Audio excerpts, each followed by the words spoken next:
Mo3 did that.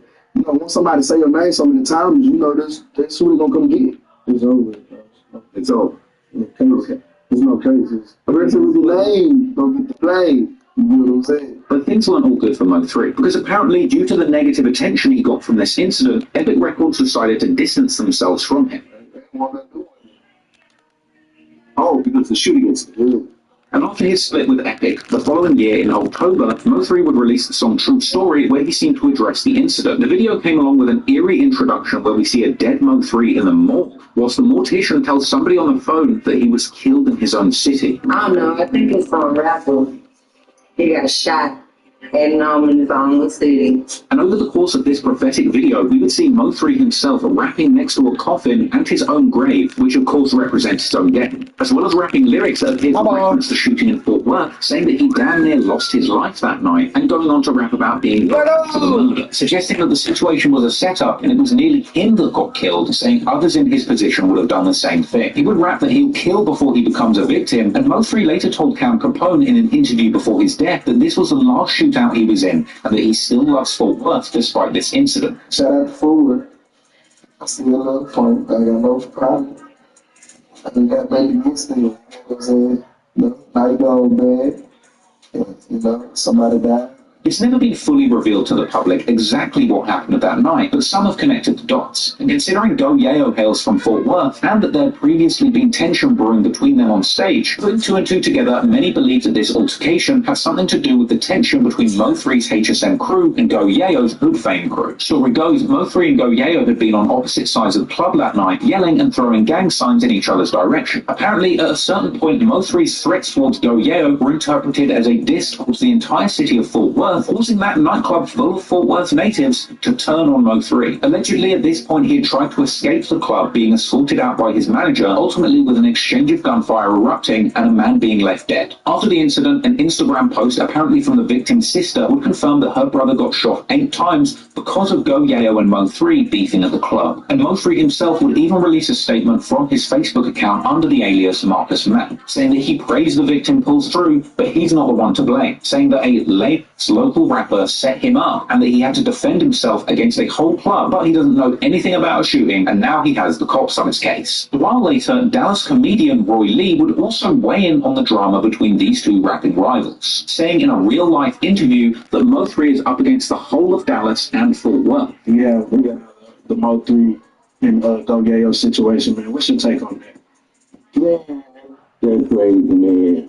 It's like Mo3 getting Dallas everywhere. Ain't nobody on my side. Roy Lee went on to suggest that Mo3 was in the club in Fort Worth when the whole club turned on him after somebody stood up and called him out, even joking that he would have shot women and kids to get out of that situation. You gotta think about where he was at. You know what I'm saying? You way out there. And somebody get on the table and say, he said, here, so the whole club will get you.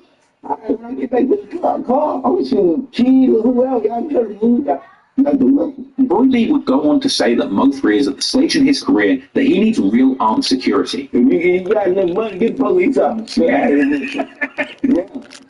Take that shit off. We trying to win a championship. So you got the way to really walk the chopper. Clearly, a lot of tension was brewing in the DFW, and going forward, unfortunately, things would only escalate further with yet more lives being lost. And unfortunately for Roy Lee, despite being a comedian, his comments would find him caught up too, right in the middle of the Dallas gang war. Fuck, you ain't just going with that stupid shit. The Dallas comedian Roy Lee had been a close friend of Mo3's during his come. Mo3 said that he became a fan of Roy Lee's comedy after watching clips of his in the studio, with the two of them eventually meeting and becoming good friends. I sit on my downtime, I'm watching videos of him, you know what I'm saying? I won't give him a laugh or whatever, you know what I'm saying? He didn't know until I met him, like he was already started me. You know what I'm saying? But he looking at me the same way. Like, Mo3. I'm looking at you like, you know, you go viral. Like, it's all strong. So, like, yeah, that's just my pop. Yeah. Come on, pull it on what we got going. You know what I'm saying? So from here, Roy Lee would be seen frequently at Mo3 shows during his rise to the top of the Dallas rap scene. However,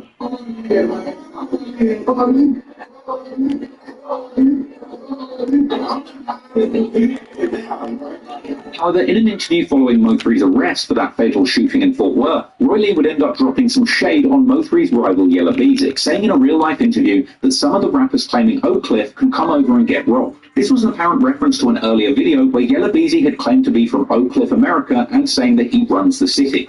I'll flip them up, bring me up. Yeah, man. Please, man, we in here, man. Y'all see what this my city, man. Y'all already know what it is, man. I'll flip them up, let that meet that stand on that, man, for real. Come on, you from America, you from Oak Cliff, America. So you come on up so we can rob you. So you ain't really from America. Apparently this comment was taken as a sign of disrespect by Yella Beezy and others from Oak Cliff, and apparently following this interview's release, a fight would take place between Roy Lee and Yella Beezy at the King of Diamonds nightclub. On August the 16th, 2017, Roy Lee took to social media to call out Yella Beezy in a heated rant, admitting to dissing Yella Beezy in the earlier interview, suggesting that he wanted a fair one-on-one fight with Beezy like he was in prison, and suggesting that Beezy and his whole crew had jumped him. I did an interview and I was talking about, I ain't lying in the interview. You understand me? This beef ain't got nothing to do with nobody else but Yella Beezy and Roy Lee. This little boxing match ain't got nothing to do with nobody else. All these, I said, what's up with them partners back there, yo? What's up with them dudes back there, man? What's up with them dudes back there? Them routers. Yeah, them routers back there behind you right there. I ain't talking to them, talking to you. Y'all want the one-on-one with you. Ain't talking about them. Yo, behind you to chill, man. Tell me to chill. Only I ain't got them 4 people with me. I ain't calling my cousin him. I ain't calling my partner him. I know the fight ain't gonna never be able to be set up. You know what I mean? If we was in the penitentiary, them OGs would be like, y'all youngsters go back there and fight one-on-one real quick, man. Trying to get that off y'all chest. You set up the fight. I've been trying to call all the big dope dealers in the city, all the ballers in the city, set up the fight. Well, what's wrong with me setting up a fight and I'm the one that got hit? And everybody told me, let it go. Well, I'm going to let it go. If y'all didn't let it go at the front park when you got snuck, how you let it go when you got snuck at the club somewhere? You ain't let it go when you seen me at Walmart you was trying to fight. I'm going to catch you one-on-one when he always deep somewhere. When he always 10 or 8 deep somewhere. And I don't be number by 4 deep because I'm in a Cadillac. Now it's on YouTube now. Everybody want to interview me about it. I ain't gonna bash them. I'm just mad because you snapped me and they don't want to fight again. Come on, man. Ain't nothing. I'm just talking about squared up. If you're a rapper, you don't want to get embarrassed, or you don't want to lose, you don't want to get up there and look slouchy. And from here, Roy Lee would go on to do yet more interviews, speaking openly about the altercation and putting dirt on Yella Beezy's name in the comedic fashion that Dallas came to love him for. A few days later, Roy Lee appeared in a Game 101 interview on the topic, elaborating in more detail, saying Yella Beezy tried to sucker punch him in the club and miss, and then his crew from Oak Cliff got involved. Yeah, he came out the DJ booth and tried to hit me. I see him out the corner of my eye. I blocked him. And me and him just didn't busted up a little bit. And then the dog grabbed me, one hit me back my head. And so how many of them jumped you? It was like, I think 2 of them hit me. But one of them hit me back in my head. And one of them snatched my chain. Roy Lee would continue to repeat his calls for a one-on-one fight with Yella Beezy and beginning to call him a new nickname, the Pink Panther, and continuing pushing for a fight. So you waiting on a fight with who? The Pink Man, Pink Panther, whatever y'all want to call him. I mean, just trying to get him around, man, but he running and ducking and dodging. Oh, no, man, you trying to get down, you jump straight out the gate, man. Yeah. What you trying to get around with? The old Pink, the yellow belly, Yella Beezy, man. I seen him at King of Diamonds, and he tried to sneak me, and I got jumped a little bit by his partner, but he ain't hit me, so that's why I want to fight a one-on-one. Plus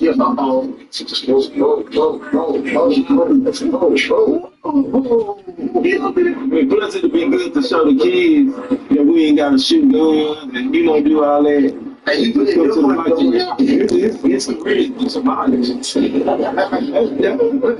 Ain't all right for that. Clearly, Roy Lee was upset about the disrespect, and he was hell-bent in interviews to call out Yella Beezy, mock him, and put dirt on his name. Perhaps he really wanted the fight, or perhaps he just felt that these rants made for funny content for his followers. But over the course of these interviews, he would continue to mock Yella Beezy and saying that he's not really from Oak Cliff. What do you mean that he didn't go to no schools at Oak Cliff? He didn't go to no school. He had to go to schools at Oak Cliff to be from Oak Cliff? Yeah, you gotta go to school. You gotta go to school over in Oak Cliff to help fight somebody. I guess he said, I'm telling him he ain't from Oak Cliff, he ain't go to no school in Oak Cliff. I'm not lying. Because if I was lying, he would have been said something.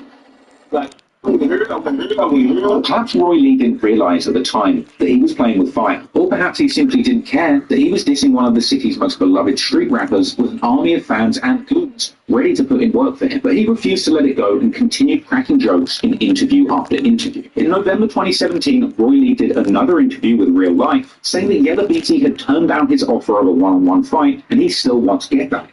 Hey, but now I called him out to fight for $8,000. He told me, nah, I don't want to fight. What my nigga gonna come back at? I'm gonna get mine, man. And he'd go on to say that him and Beezy can't squash their beef any other way than a fight. Some shit You like, and Yella Beezy should be squad. hell no, I need that boxing man. That's what he's scared of. He talking about, you see him when you see him, nah, y'all gonna be deeper than me. I don't go number 4 deep to the club. I don't go number 5 deep to the club. Y'all gonna be 7 cars deep, man. Lee would continue calling out Beezy for not being from Oak Cliff and saying that at least Mo3 went to a tough school in the Dallas area. Can't go to the DISD school, you know what I'm saying, if you on town. That's why it hurted me, because they was Mo3 and other rappers said that they wasn't from where they from, but Mo3 went to these schools in North Dallas. You understand me? But he ain't go to Oakland, Fox, Kimball, Carter. Eventually, Roy Lee would get heated, going as far as to say that Yella is and that he should stop talking about shooters, even threatening to involve people's mothers and grandmothers. Nah, you can't get mad at me. I'm the comedian. They talking about, nah, I don't want to fight. Now you want to see your shoulders. They can get ugly like that. I just screenshot mama and granny for. They can turn by. They got nothing from her. I'm talking about from her. I ain't talking about from her. That's easy. Yeah, I just got out of jail for shit. Like to go do 60. Roy Lee would end the interview with one final piece of disrespect, saying if Yella Beezy can't fight him in his own city, then he will get robbed when he leaves Texas, and even questioning whether or not he is really a Crip. So if you go out of town in New York, don't smash that. If you go to Atlanta, Chicago, California, don't take that. But you want to take it to some shooting? Oh no, ain't no Christian foreigner, ain't no Christian mosquito. Roy Lee's mockery of Yella Beezy was relentless. Clearly his comedy skills combined with a bruised ego over the sucker punch had Roy Lee cracking joke after joke at Yella Beezy's expense. But to be fair to Yella Beezy, it's understandable why he would want to fight a comedian for $8,000 at this point, because during this time in 2017, his career was going from strength to strength. In 2017, Yella Beezy's career was taking off. His latest mixtape, Light Work Volume 2, released on the 21st of November 2017, and that tape included his future hit single, That's On Me. The track had lyrics where Beezy referred to his ops being after him, and he would rap that people are following him on Twitter and in the streets trying to rob him, but saying he keeps his pistol on him, as well as lyrics where he denied ever being shot. The track itself got a music video and a major push from Beezy's team, and from here, the song became a monster hit over the course of the next year. Today, the video for that song has over 130 million views on YouTube, with the track gaining mainstream traction, even peaking at number 56 on the Billboard Hot 100 charts, eventually with the song being certified gold. And from here, getting an all-star remix that racked up a staggering 272 million YouTube views, including extra verses from 2 Chainz, T.I., Rich the Kid, Jeezy, Boosie, and Trap Boy Freddy. He was also having a productive 2017, with his latest release Overtime dropping the 1st of July 2017. With all this going on in the midst of Mo3 catching a case after the nightclub shooting in Fort Worth, losing him his deal with Epic, and going broke. But Mo3 continued pushing things forward, dropping a music video for his track True Story, where he addressed the nightclub shooting, with that coming out in October 2017. This set the stage for his next major project release, Shotters 3.0, coming out on the 15th of March 2018. But while Mo3 was trying to overcome the struggles that came from that deadly incident at his birthday show, Yella Beezy and Trap Boy Freddy were pushing their careers forward too, and Roy Lee was continuing to do interviews, making Yella Beezy the butt of the joke. Roy Lee would appear on Real Life once again for a January 2018 interview, where he elaborated further on the altercation between him and Beezy's team, this time accompanied by his 2 nephews who were apparently there at the time of the fight, with it being suggested that at the time, Roy Lee was being drunk and aggressive. This is my nephew. These 2 my nephews I love. Allegedly, you were being real aggressive in the club. Uncharacteristic of Roy Lee. Oh, that's awesome. Him start going at now. All right, who you be with? You with Yella Beezy? That word. He just tripping. He drunk. This is what he do. He drink. We drink. So I'm watching him. He said, "Oh, you be with Yellow Bees? It don't look like he ain't got nothing to do with that. Confused. And he don't know what's going on. Oh, ain't got nothing to do with that. What you and Yellow Bees got going ain't got nothing to do with that." And Rolly still asked him again. No, I'm saying though, do you be with Yellow Bees? I ain't saying do you got nothing to do with that. That's around the time that same dude he asking for was walking around. So allegedly he got hit with one piece. Yeah, who? Mr. Lee. Mr. Roy. Allegedly he got hit with when the other dude he was looking for came, because at first he was like, "Yo, what, you be with Yellow Bees?" Who let the escape? Like when it was time to get out of there? How did time to get up out of there? Rolly was on the ground because they was all after him. Yeah. He was about like 18. At least about 9 of them was on Rolly. So look, despite this explanation being very amusing, he did kind of reveal that he'd been a bit of an aggressor in this beef. And to be honest, looking at it from that perspective, Roy Lee is being truly reckless. As the interview went on, it became clear that this sort of behaviour is apparently a common occurrence when Roy has had too much alcohol. Do you think this all could have been avoided if Roy Lee just quit drinking so much? Right, you got a point right there. You got a point right there. From here, the interview said point blank that Roy Lee's behaviour is dangerous, with Lee revealing that his antics have brought so much danger to those around him that he can't even find security who will protect him. For a comedian, you live a dangerous life, bro. Security guard told me that. Security guard told me that. He said, "Man, I don't think I could be your bodyguard. You're doing too much." I said, "No, we need you to come on, man." I'll be honest, it was this follow-up interview which made me feel a little bit more that Roy Lee was just out here without a care in the world for his own safety or those around him. At one point, his nephew even tells him to squash the beef, and Lee refuses. But you with Yellow Bees. Nah, it ain't squash it to me. I'm a squash them and I ain't seen that. I'm a squash a roach and I ain't seen the roach. And Lee would even go on to drag Mo3 and his manager Rainwater into the mix. I feel like you about to spark up like a Style Dallas versus Oak Cliff War. So it ain't gonna be South Dallas versus Oak Cliff. No. Cause we can go there. Ask me that question. Shout out to Rainwater and Mo3 because they said I get my information from Rainwater and Mo3. They ain't got nothing to do with none of this. But his big thing comes. That's my boy. He comes to my birthday party to perform. That's my Roy Lee was really out here roasting Yellow Beezy like he was on Comedy Central, but the problem is the balance of power in the city of Dallas was shifting. Whilst Mo3 was still trying to clean up his reputation from that nightclub shooting, the other rappers in the city were coming up quick time. And according to Yellow Beezy in an interview at the start of February, Mo3 had called him to squash the beef, suggesting that their tension had stemmed from a woman spreading misinformation between them. It was just like you said, just like a miscommunication. He called me one day and like, hey, well, yeah, just 3 of them. When I hollered at you about something you would. Well, yeah, he told me to go out and put up on. It was telling him, yeah, my old clip, man, say you can't come to the clip no more. They gonna kill you, they gonna do something lame. And she wasn't even talking about me. I wasn't talking about him, I was talking about the other Yellow Bees. I only one Yellow Bees there, like, what other Yellow Bees you gonna say? Well, nah, it was like a lot of that happened, but that was a situation that was in it, you know what I'm saying? And I have my you feel me? Now, whether or not you believe the beef was truly squashed, soon there would be more tension between the top rappers in Dallas, as Trapboy Freddy would release his biggest mixtape to date, Freddy Krueger 3, on the 26th of February 2018, a project which had the Monster Posse cut featuring Yella Beezy and Go Yayo 6-pick. Mo3 not being on the track would later be seen as a source of tension between the two, with Sean Cotton asking Mo3 why he wasn't on the song and Mo suggesting that he didn't even want to be on the track. They came out with the Pick 6 record. I don't want to be a part of it. But what about me? I'm not that little Pick 6. Yeah, but I'm just saying, it's okay. Freddie would go on to reveal the following month that at this point him and Mo3 hadn't spoken in months since the drama with Go Yayo, but also suggesting he didn't have a problem with Mo3, going on to suggest that he was just mad at him for talking to Go Yayo, but he was on 6-pick after the incident at the nightclub. You see now, me and him, we were cool running, you see what I'm saying? That's my dog. We still be cool right now. But me and that ain't talking since the Yayo. Yayo. He was bad and be still talking to Yayo, so that's what it was.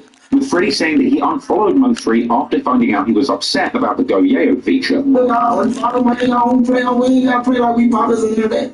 Like, if it's smoke, say it's smoke. And it proved to me in that interview Soon after this, a confrontation would take place between Mo3 and Freddie, but the details wouldn't become public until nearly a year later. Meanwhile, with his hit song That's On Me beginning to put Yella Beezy on the map nationwide, he would continue to leverage his newfound buzz into big opportunities, like his banger of a track Up One, which landed a Lil Baby verse for the remix, and a music video which dropped on March the 14th, 2018. Up One with Lil Baby went on to get an insane 93 million views on YouTube, and Trapboy Freddy would keep his momentum running throughout the year with his latest mixtape No Feelings dropping on July the 4th. Summer 2018 was a buzzing summer for Dallas rap, and Yella Beezy for the time being was the artist to watch. But with all the tension that had been brewing between Beezy and Roy Lee, it was only a matter of time before another escalation would take place. And unfortunately, that's when things would turn tragic, as Roy Lee would reveal to fans on Instagram that he had been shot. According to a later article, at 7:50 p.m. on September the 25th, Roy Lee was sitting in the parking lot of the Preston Valley Shopping Centre when a shooting took place, leaving Roy Lee shot in the leg and being rushed to hospital. Roy Lee had been seen in social media videos following the shooting, saying that he'd been shot in the leg and that he called the police and ambulance.